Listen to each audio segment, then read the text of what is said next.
those drawdowns again are driven by liquidity, and Bitcoin is crypto is the most affected by liquidity of all of the risk spectrum of assets. So it tends to go down. It's also an earlier stage, network adoption model. Like Amazon went down 95% in its first cycle, stuff like that. Over time, networks as they get adopted have less volatility because there's more economic activity and less. And it tends to be stickier over time. So my guess is the next time we have the liquidity down cycle, which I think is more likely to be 2027, we will see less of a drawdown in Bitcoin than it was previous cycle. And we've seen that pretty much every cycle, that it's had less of a drawdown. My first cycle, I think Bitcoin was down 87.5% back in 2013. And then it was down less in the next cycle in 2018, whatever. So it kind of fits to me that over time. But when you go further out the risk curve, so if you've got a newer token that's smaller, it's going to fall 90%, as they always do. Today's financial landscape early December is being shaped by what you could call a macro liquidity squeeze. Markets aren't crashing because the economy is suddenly broken or because of a major policy shock. Instead, liquidity has been temporarily pulled out of the system, creating a vacuum that makes markets move sharply. Here's what's happening behind the scenes. With central banks around the world adjusting balance sheets and the US Treasury's accounts acting as a huge liquidity sink, cash that normally fuels market activity is sitting idle. Add in ongoing quantitative tightening and subtle shifts in global flows, and you've got the perfect storm for short-term volatility. For further updates on Bitcoin and the wider world of digital assets, please take a moment to like this video, subscribe to the channel, and enable post notifications before we go any further. Thanks, and enjoy the video. There seems to be quite a lot going on, but nobody can explain it. There's, where we are today, what day are we when we're talking today, and markets puking. And it's been in that weak trend. I've been looking at this for a while, and there is this mismatch of liquidity that's happening at a macro level that's causing a lot of the issues we're seeing right now. And that is, without getting in too deeply into the weeds of it, basically because of the government shutdown, the Treasury built up its general account and has not been able to really drain it yet. And there's no offsetting buffer because the reverse repo's drained and we've got QT going on. So we've got this kind of sucking of liquidity out of the system that really has affected the highest risk assets further out the curve, and crypto is that. Technology has been kind of volatile because of the same reason, but it's been held up somewhat by buybacks and also held up by the generally, I think 80% of all fund managers were below benchmark. Because they've missed tech, because all the way through they said tech's a bubble, AI's a bubble, AI's a bubble, and they've missed the whole move. And so that's dramatically affected performance. So they've been performance chasing, which kind of meant that NASDAQ outperformed for a period of time. But it's this liquidity thing. Liquidity, we found in our work at Global Macro Investor, using the total global liquidity explains 95% or 97% of NASDAQ's price movements over time since 2012 and 90% of Bitcoin's. So it is the single most dominant macro factor, and most of the explanations lie therein. So on the macro side, the business cycle, which is the main kind of driver of everything, has been very subdued for this entire cycle. And that's been driven by the high rates environment and the liquidity environment. If you, on a forward-looking basis, understanding all of the fiscal stimulus that's coming, plus liquidity stimulus that's coming and the probability of rate cuts coming, the chances are the business cycle is going to be a lot stronger going into the election year. Don't forget, we've got Scott Bessent running the Treasury. He's an ex-hedge fund manager. He understands this game very well. So I think on a forward-looking basis, it looks great.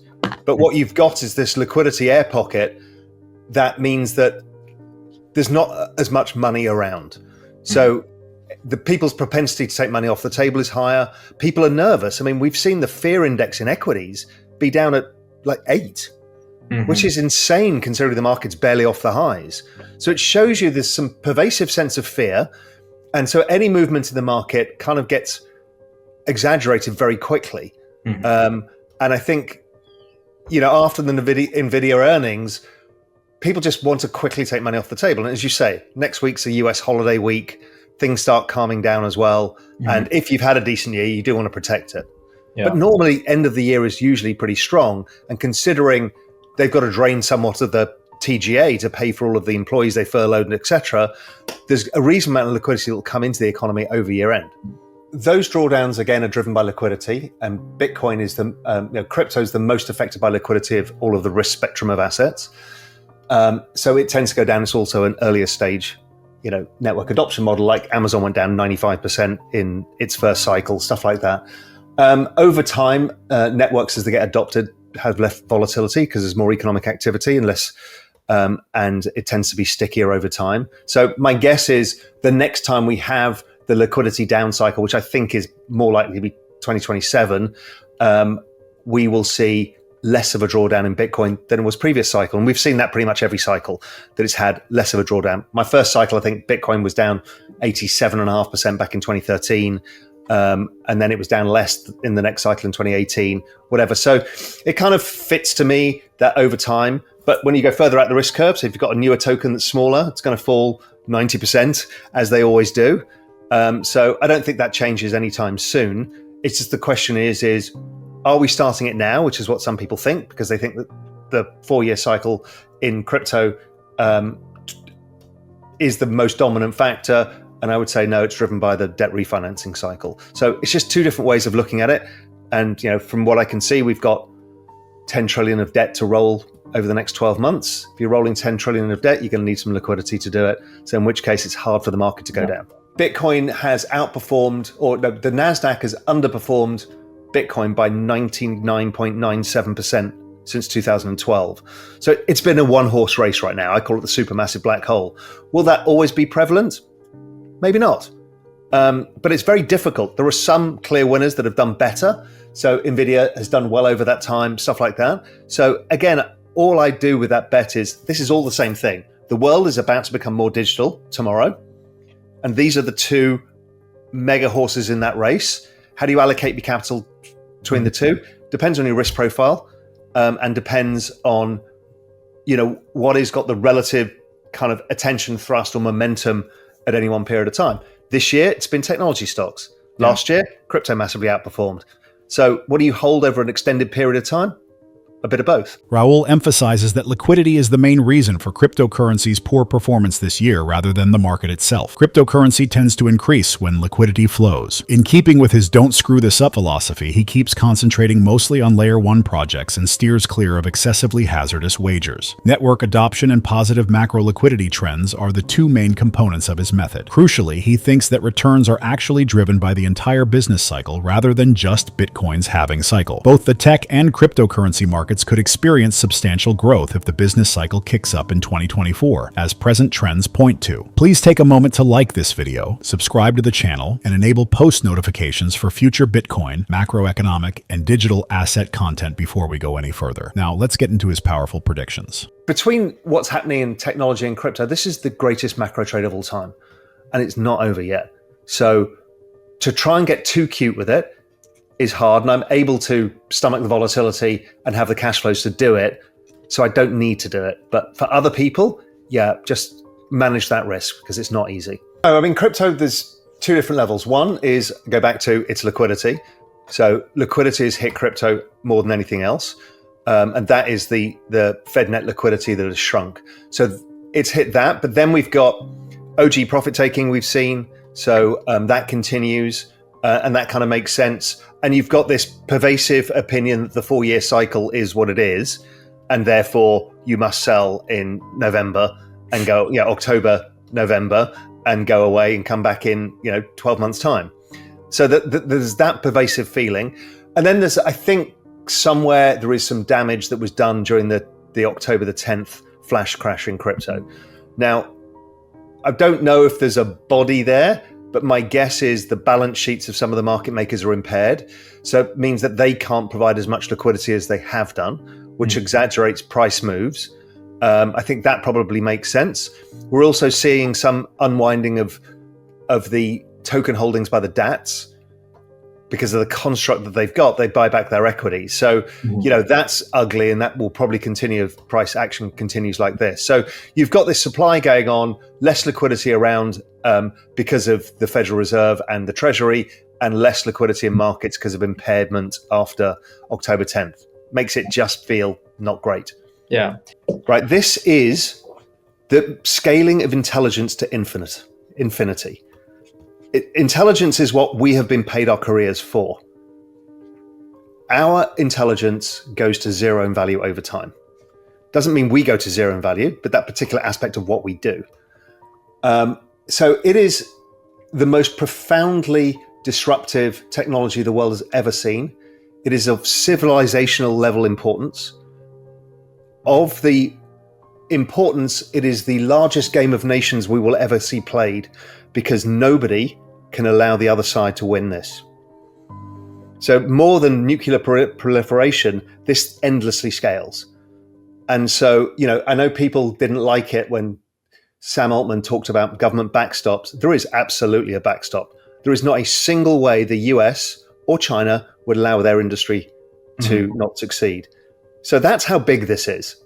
It is economically the most disruptive force we've ever seen. It is a nuclear bomb when it comes to deflation.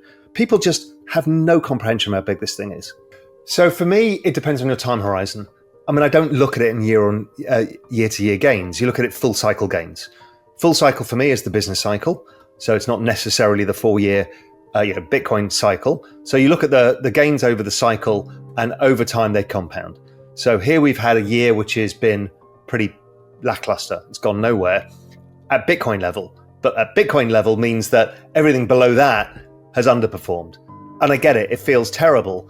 I've been lucky enough most of the way through. I mean, I haven't been in Bitcoin all cycle. I've managed to outperform it via just having the right asset allocation. Bought Solana at the lows and then switched into Sui when it had its run. And it's given a bit back. But generally, that's worked fine. I'm not a big fan of going too far out the risk curve. I have this whole don't fuck this up thesis. And a lot of it is every time you think you're really being smart out the risk curve, your probability of success is pretty small. So I tend to stick with layer ones generally because it's definable. I understand the metrics, I understand what drives them. And then, if I look at my wallet of shame from when I've allowed myself to FOMO in on stuff. I allow myself up to 10% of my portfolio to do that. I probably never even get to 10% because it's just not my comfort zone. According to Raoul, the emergence of sophisticated artificial intelligence signifies a fundamental change in which humans are no longer the ones driving discoveries. This is a game-changing phenomenon that he refers to as the scaling of intellect toward infinity. In the face of AI, our collective worth does not diminish, even though our individual intelligence may eventually decline, because states cannot allow their opponents to dominate it. He refers to this technology as the most profoundly disruptive force the world has ever witnessed on a civilizational scale, considerably greater than the development of nuclear weapons. The economic and strategic significance of this breakthrough is demonstrated by the US and China's unwavering commitment to guaranteeing the success of their artificial intelligence sectors. Raoul prioritizes long-term gains over immediate profits while making investments. Instead of focusing only on yearly returns or Bitcoin halving cycles, he examines complete business cycle performance.